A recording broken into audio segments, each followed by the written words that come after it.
para ulama,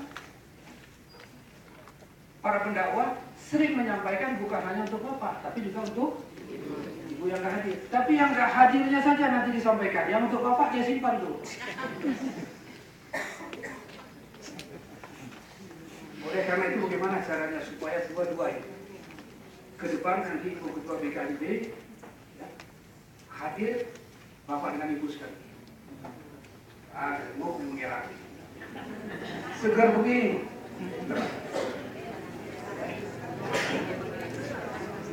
Yang untuk bapak ini boleh, ini nggak boleh.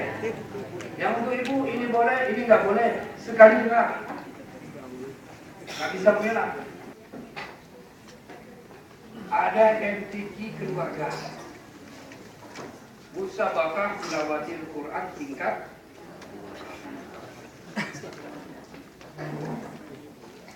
semua dalam keluarga itu ikut MTQ.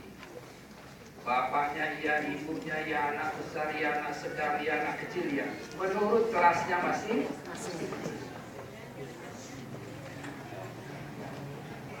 Dinas Syariat Islam sudah kita sampaikan, sediakan penghargaan kita untuk diberangkatkan satu keluarga umrah. Siapa yang menang nanti? Semua boleh ikut, nggak ada yang dilarang. Ulama pun boleh ikut, tengku pun boleh ikut, imam pun boleh ikut. Karena kadang-kadang Pak Imam pun keluar juga. Pak Imam sering baca Al-Quran, Ibu Imam sering baca Al-Quran, anaknya tidak bisa baca Al-Quran. Semua keluarga boleh ikut. Nanti itulah contoh satu keluarga yang sudah terbiasa dengan membaca Al-Quran.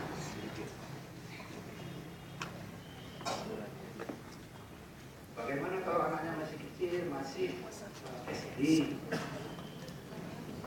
SD boleh pilih, kalau mau dibawa boleh, kalau umrah boleh. Kalau nggak dibawa pun boleh, biayanya dititipkan untuk belanja sekolahnya. Nah ini pun itu nanti untuk menciptakan kerukunan berumah tangga ini atau dalam rumah tangga, datang bapak dengan ibu beserta. Tadi saya sebutkan ibu, satu teladan lebih bagus dari 100.